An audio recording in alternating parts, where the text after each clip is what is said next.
নাহলে সবাই রেখে বসে দিবে।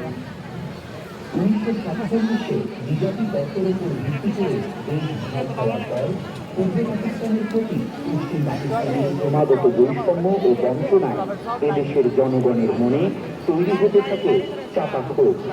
দুই দেশের শিল্প সংস্কৃতি আলাদা হওয়া সত্ত্বেও যখন মাতৃভাষা বাংলা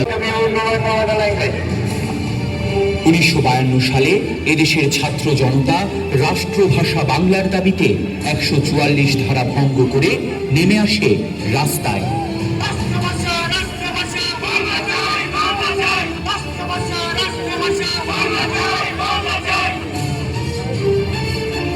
পাকিস্তানি বাহিনীর গুলিতে শহীদ হন সালাম, জব্বার, রফিক, বরকত সহ আর তাদের স্মৃতির প্রতি আমাদের সশ্রদ্ধ সালাম।